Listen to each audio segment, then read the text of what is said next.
Ladies and gentlemen, Jack Jenkins.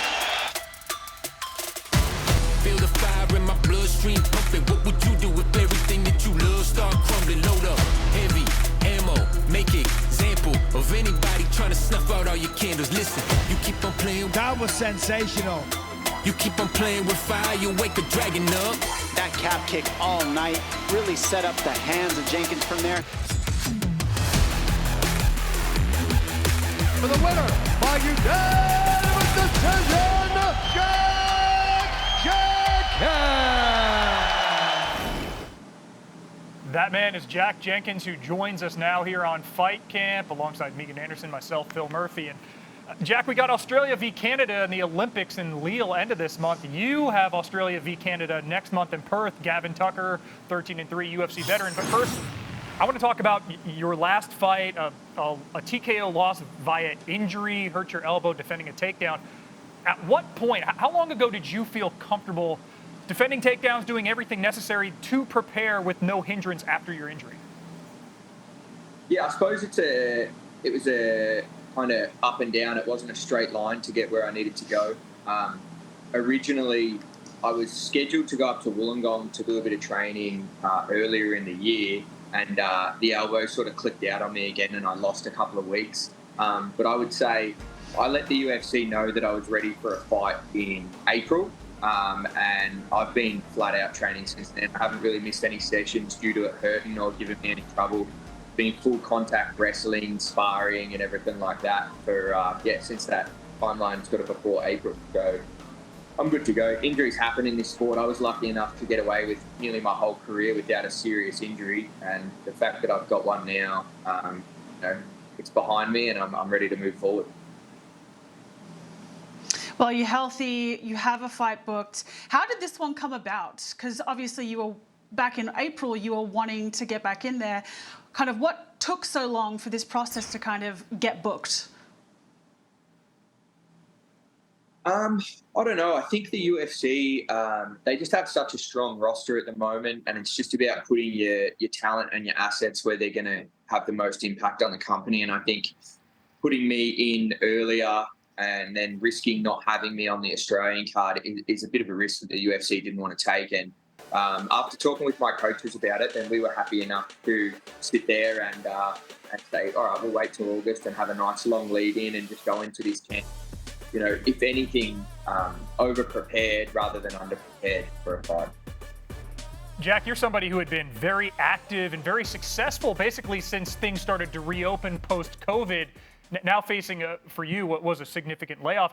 What have you done to stay mentally sharp through this long layup, especially before you had the date and opponent finalized?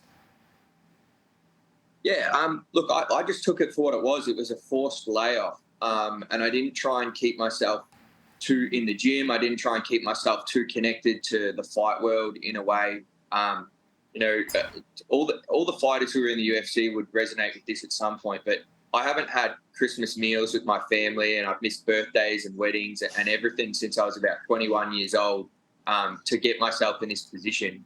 And because I've had this forced layoff, it gave me an opportunity to just enjoy things like that. Like I spent Christmas at home and I didn't have to tell Mum I couldn't eat food because I was cutting weight or this, that, and the other. So it was just a good chance for me to take a step back and be, proud of myself for getting here.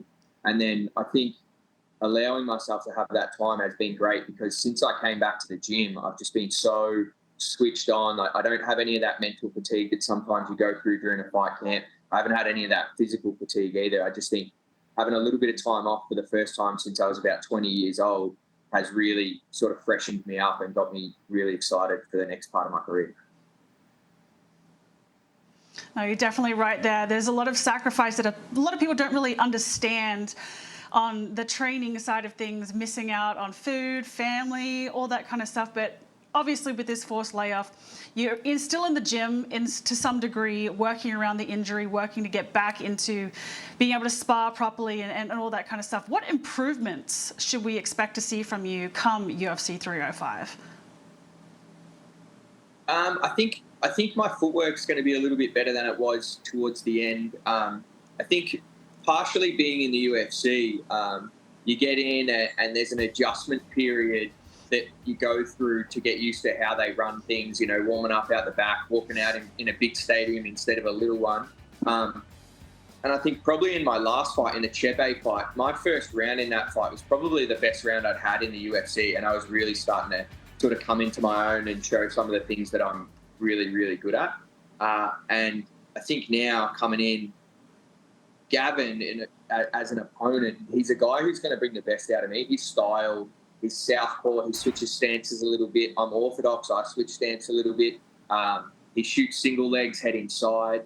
He's someone that you can game for, and you can be really excited about how clean and technical he is and plan for it, rather than I think a couple of my fights previously are a little bit more, you've got to play what's in front of you. Like Jamal swaps around so much, he's hard to predict.